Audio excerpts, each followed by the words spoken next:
for giving me this opportunity to speak on the motion of thanks to the President's address to the 17th Lok Sabha.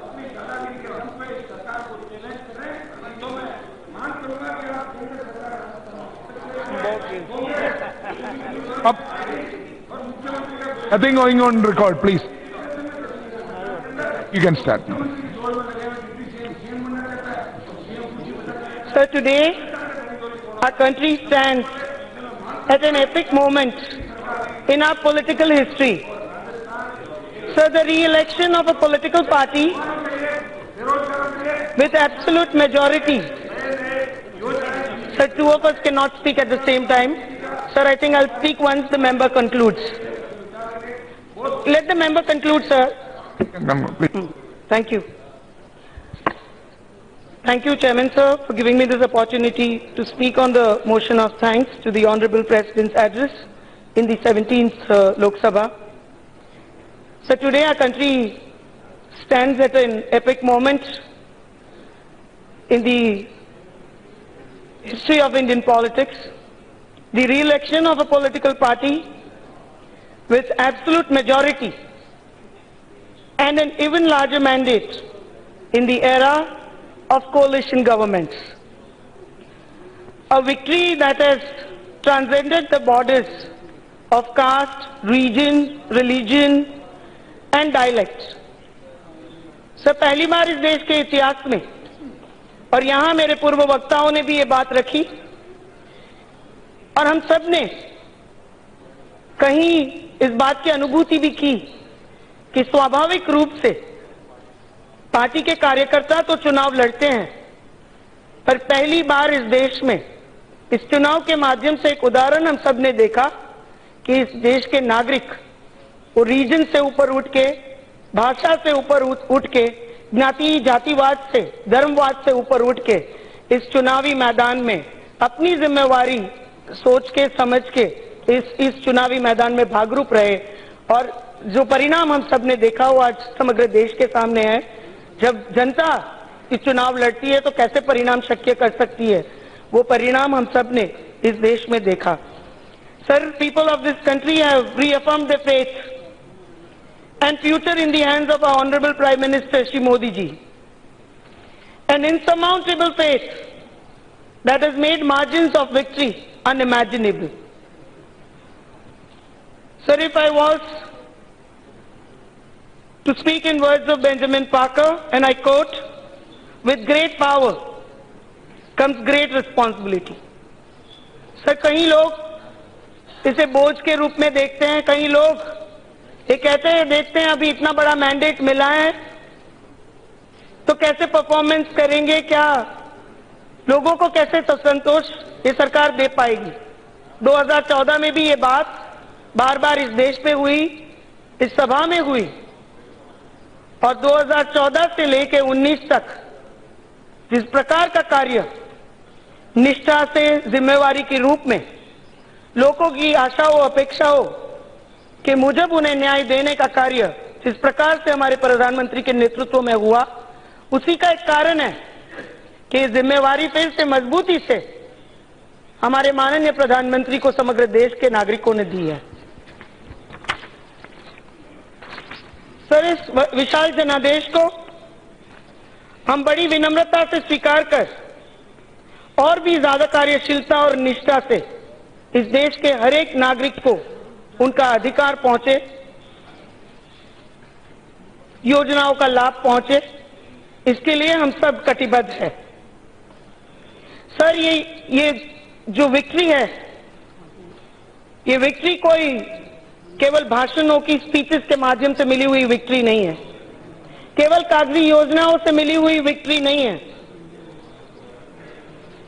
उनको कार्यान्वयन करना, उसको, उन योजनाओं को लोगों तक पहुंचाना, ये पहली प्रॉपर मैकेनिज्म के माध्यम से, सतत मॉनिटरिंग के माध्यम से हमारे माननीय प्रधानमंत्री ने पहली बार इस देश में ये शक्य किया है कि जो सच्चे अर्थ में लाभार्थी है उस तक उस योजना का लाभ मिले। पहली बार एक मॉनिटरिंग मैकेनिज्म इतनी मजबूती से प्रस्तावित किया गया जिसके माध्यम से मिनिमम गवर्नमेंट और मैक्सिमम गवर्नेंस का सूत्र कहीं चरितार्थ करने का कार्य माननीय प्रधानमंत्री श्री ने किया। प्लानिंग हो, एग्जीक्यूशन हो, उसकी एक मॉनिटरिंग सिस्टम के माध्यम से जन जन को इस योजनाओं के साथ जोड़ने का कार्य बहुत सफलता से इस सरकार ने मोदी जी के नेतृत्व में किया। सर, हमने एक बहुत बड़ा बदलाव इस देश में पिछले 5 साल में देखा है और मुझे लगता है, ये पर्सनली मेरा भी मानना है और हम सब हर जगह देखते हैं, पहली बार मोदी जी के नेतृत्व में इस देश में जो बदलाव आया है वो लोगों में केंद्र सरकार के साथ सीधे जुड़ने का कार्य माननीय प्रधानमंत्री श्री ने शक्य किया है। पहले जब हम सब यहाँ पर जनप्रतिनिधि है, पहले जब हम अपने क्षेत्र के दौरे पे रहते थे, गांवों में जाते थे, गांव की किसी चौपाल पे किसी से बात करते थे तो वो बातें स्थानिक संस्थाओं की अपेक्षाओं तक सीमित थी, राज्य सरकारों की अपेक्षा तक सीमित थी। बहुत जूझ कोई बात होती थी केंद्र को लेके। आज नरेंद्र भाई के नेतृत्व में हम सब ने यह अनुभूति की है कि समग्र देश जन जन तक आज केंद्र सरकार की योजनाओं, केंद्र सरकार के कार्यों और हमारे माननीय प्रधानमंत्री जी की चर्चा है। किसी भी गांव में जाके आप किसी से भी बात कीजिए, वो छोटा बच्चा हो, कोई महिला हो या कोई बुजुर्ग हो, उनसे अगर आप बात करेंगे, उन्हें पूछेंगे कि आपको किससे इस देश में कोई काम कर सकता है, आपका अधिकार आप तक पहुंचा सकता है, ऐसी आशा किससे है, मुझे लगता है हम सभी को एक ही जवाब मिला होगा। मुझे अवश्य ये जवाब मिला कि अगर कोई काम कर सकता है, कोई बदलाव ला सकता है, हमारी आशा हो, अपेक्षा हो और हमारे अधिकार हम तक कोई पहुंचा सकता है, तो हमारे माननीय प्रधानमंत्री श्री नरेंद्र भाई मोदी है। और मुझे लगता है ये परिणाम जो है वो इसी कार्य का परिणाम है कि किसी न किसी तरह से माननीय प्रधानमंत्री श्री ने केंद्र सरकार को लोगों से जोड़ने का कार्य किया है। वो सीधा संवाद हो, वो योजनाएं हो, वो लोगों तक उनका अधिकार पहुंचाने की बात हो, या तो उनका खुद का दौरा हो। इस देश में कितनी सारी लोकसभा कॉन्स्टिट्यूएंसी राज्य ऐसे हो गए जिन्होंने पहली बार इतिहास में अपने प्रधानमंत्री को स्वयं देखा होगा। सभी विभाग के मंत्री, मुझे लगता है कि समग्र देश में सारी ही कॉन्स्टिट्यूएंसी में कहीं ना कहीं पिछले 5 सालों में उनके द्वारा दौरा अवश्य हुआ होगा। सर, आज विपक्ष बोल नहीं सकता जाहिर मंच पे, पर यह बात विपक्ष में भी कहीं है कि हमारी यूपीए सरकार में जितने हमारे क्षेत्र में काम हम नहीं करा पाए थे, उससे ज्यादा नरेंद्र भाई की नेतृत्व वाली एनडीए सरकार में हम अपने क्षेत्र में काम करा पाए। There are MPs who would agree off the record, sir, but they would agree that your ministers are much more accessible to us than our UPA ministers. Sir, वही एक कारण है। केवल सबका साथ सबका विकास एक सूत्र नहीं था। सबका साथ सबका विकास। सर, जब आप बोल रहे थे मैं बीच में नहीं बोल रही थी, तो जब मैं बोल रही हूँ आप सुनिए, आपकी बारी आएगी तब बोलना आप जो बोलना है, अभी मत बोलिए सर। तो कांग्रेस का नहीं रहता है। बैठिए आप। सर, ये जो बैठिए सुनिए आप। ये जो वोट है, ये जो परिणाम है, वो पहली बार सकारात्मक कामों, सकारात्मक विचार, जन जागरूकता का एक श्रेष्ठ उदाहरण और सतत कार्यशील प्रधानमंत्री और उनके साथ जुड़ी हुई समग्र सरकार का ये परिणाम है। ये पहली बार इस देश ने परफॉर्मेंस को वोट किया है, इस देश ने कार्यशीलता को वोट दिया है। पहली बार इस देश में एक पॉजिटिव मैंडेट के साथ एक मजबूत सरकार, एक बहुत स्पष्ट बहुमति से फिर से एक सरकार का नरेंद्र भाई के नेतृत्व में गठन हुआ है। माननीय चेयरमैन साहब, लोगों को जोड़ने का कार्य हो, अलग अलग अभियान में भी जन भागीदारी का काम हो, ये नरेंद्र भाई के नेतृत्व में बहुत अच्छे से पिछले 5 साल में, और बहुत सारे ऐसे अभियान हमने देखे इस देश में जो बहुत सफल हुए क्योंकि उसमें जन भागीदारी का बहुत बड़ा योगदान रहा। सर, उसमें मैं अगर उल्लेख करूं तो स्वच्छता अभियान, हम देश को महासत्ता बनाने की बात करते हैं, भारत को एक विश्व फलक पे ले जाने की बात करते हैं, पर प्राथमिक सुविधा जैसे बहनों के लिए, विद्यार्थियों के लिए टॉयलेट ब्लॉक्स भी हम प्रोवाइड नहीं कर पाए थे। हम विदेश जाके, हम ही लोग जो विदेशों की स्वच्छता के बारे में तारीफ करते थे, वो यहां आके स्वच्छता की दिशा में हमारे द्वारा कुछ भी नहीं होता था। पहली बार हमारे माननीय प्रधानमंत्री श्री ने समग्र देश को, और मुझे लगता है कि शास्त्री जी के बाद माननीय प्रधानमंत्री जी दूसरे लीडर हैं जो देश को अगर आह्वान करते हैं, देश को अगर कोई संदेश देते हैं, तो उस संदेश के साथ, उस आह्वान के साथ समग्र देश उनके साथ जुड़ता है। सर, वो स्वच्छता अभियान हो, अन्य सरकारी योजनाओं की बात हो,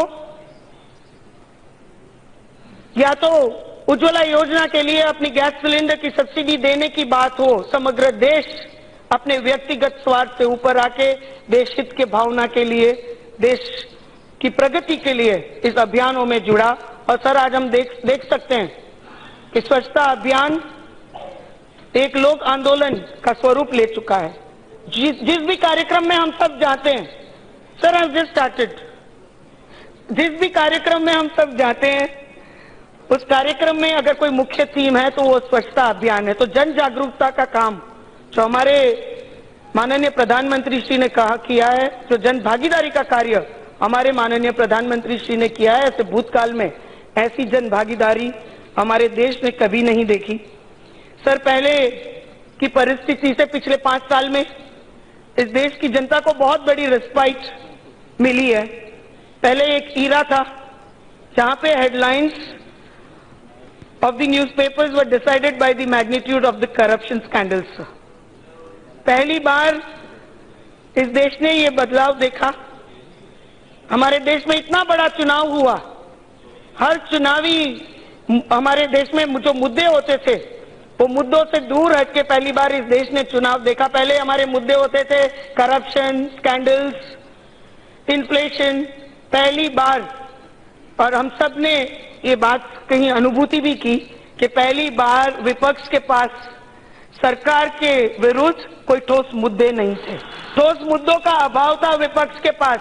कोई इमेजिनरी मुद्दों के साथ आपने पूरा प्रचार किया, बनाए हुए मुद्दों के साथ पूरा प्रचार किया, आपके पास कोई ठोस मुद्दे सरकार के विरुद्ध में नहीं थे।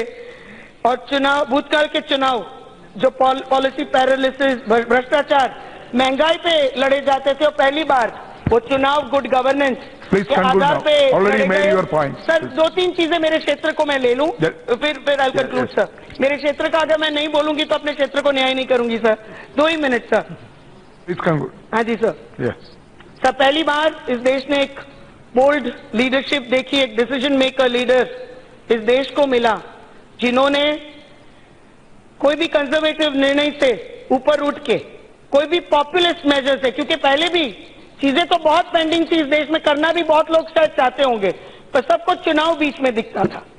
पर मोदी जी एक ऐसे नेतृत्व इस देश को मिले जिन्होंने कभी भी चुनाव को ध्यान में ना रख के, देश हित को प्राथमिकता देके, जहां नेशनल सिक्योरिटी की बात आई, देश की बात आई, वहां उन्होंने कंजर्वेटिव निर्णय से ऊपर उठ के, पॉपुलिस्ट निर्णय से ऊपर उठ के स्ट्रांग निर्णय सर लिए।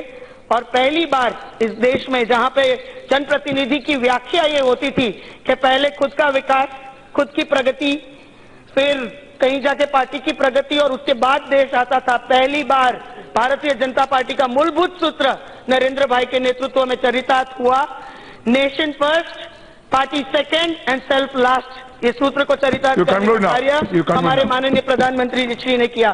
सर, मैं जिस क्षेत्र से आती हूँ, जामनगर द्वारका लोकसभा से, वो क्षेत्र इस देश का बॉर्डर एरिया है सर, बिल्कुल वेस्टर्न जोन पे देश के If you have more, you can lay your speech. Sir, I will, but sir, I had requested for more time, sir. I would request you. I'm speaking after a long time, sir. There are a number of other Last speakers question, I've also, not including your, spoken much. I would including your request you party. for more time, sir. There are hardly any members here, sir. Let me speak No, for some time, there sir. are a number of Humble speakers request, sir. waiting 5 for more that. minutes.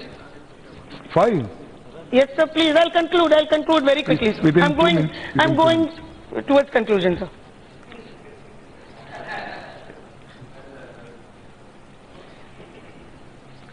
Sir, मैं जिस क्षेत्र जामनगर द्वारका लोकसभा संसदीय लोकसभा क्षेत्र का यहाँ प्रतिनिधित्व करती हूँ सर, वो देश का वेस्टर्न भाग का आखिरी डिस्ट्रिक्ट है सर, बिल्कुल it's the last district of our western zone, जहाँ द्वारकाधीश का मंदिर भी है और हमारे 4 धाम में से एक धाम भी का प्रतिनिधित्व, गौरवपूर्ण प्रतिनिधित्व उस क्षेत्र की बेटी के रूप में यहाँ करती हूँ सर।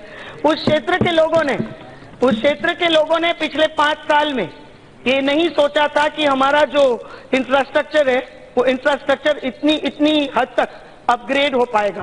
पहले ये माना जाता था कि बिल्कुल आखिरी तबक्का का क्षेत्र है, इसे कोई सुविधा हो की जरूरत नहीं है, यहाँ वैसे भी कौन जाने वाला है। पहली बार मोदी जी के नेतृत्व में वो जो बिल्कुल आखिरी तबक्के का क्षेत्र था सर, मैं मानती हूं कि इंफ्रास्ट्रक्चर अपग्रेडेशन की जहां तक बात है उसको अव्वल क्रम का दर्जा केंद्र सरकार ने माननीय नरेंद्र भाई के नेतृत्व में दिया है सर। वो रोडवेज की बात हो, पहले हमारा यहाँ बेंचमार्क होता था, इंफ्रास्ट्रक्चर के नाम पे केवल रोडवेज को डेवलप किया जाता था और बाकी किसी भी क्षेत्र को प्राधान्य नहीं दिया जाता था। पहली बार इंफ्रास्ट्रक्चर में वो रोडवेज हो, वाटरवेज हो, रेलवेज हो, अपग्रेड करने का कार्य माननीय प्रधानमंत्री जी ने किया है सर। हमारे जो रेलवे स्टेशन थे sir 2 more minutes sir, I'm concluding. No, already concluding sir, concluding very quickly you sir. made all the points. Sir, I wanted to speak more. I already called. But sir, I'll conclude in 2 minutes. Yes. Honorable member, please 2 more minutes. No, Thank your Thank you, time will thank be you, over. Please start. Sir, 2 more minutes sir. Yes, you can go.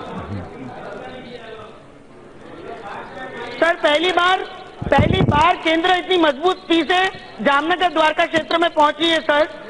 थोड़ा सा तो बनता है कि मैं उसके बारे में भी बोलूं। पहले भी वहां तक केंद्र को पहुंचाना ही अशक्य था।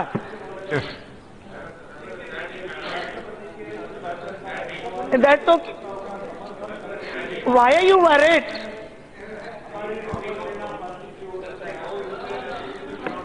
Thank you. Please conclude. Your last point, please. Please make your last point. Last point. Sir, पहली बार उस क्षेत्र में और समग्र देश में इंफ्रास्ट्रक्चर एक होलिस्टिक गोल इंफ्रास्ट्रक्चर को दिया गया, जिसमें रोडवेज, वाटरवेज, रेलवेज, एयरपोर्ट्स, इन सबको अपग्रेड करने का कार्य माननीय नरेंद्र भाई के नेतृत्व में हुआ। सर, पहली बार मेरे क्षेत्र में भी सर, मैं किसान की एक ही बात मैं रखना चाहती हूं सर, प्रधानमंत्री फसल बीमा योजना हमारे प्रधानमंत्री श्री का लक्ष्य है कि 2022 तक सर मैं एक ही बार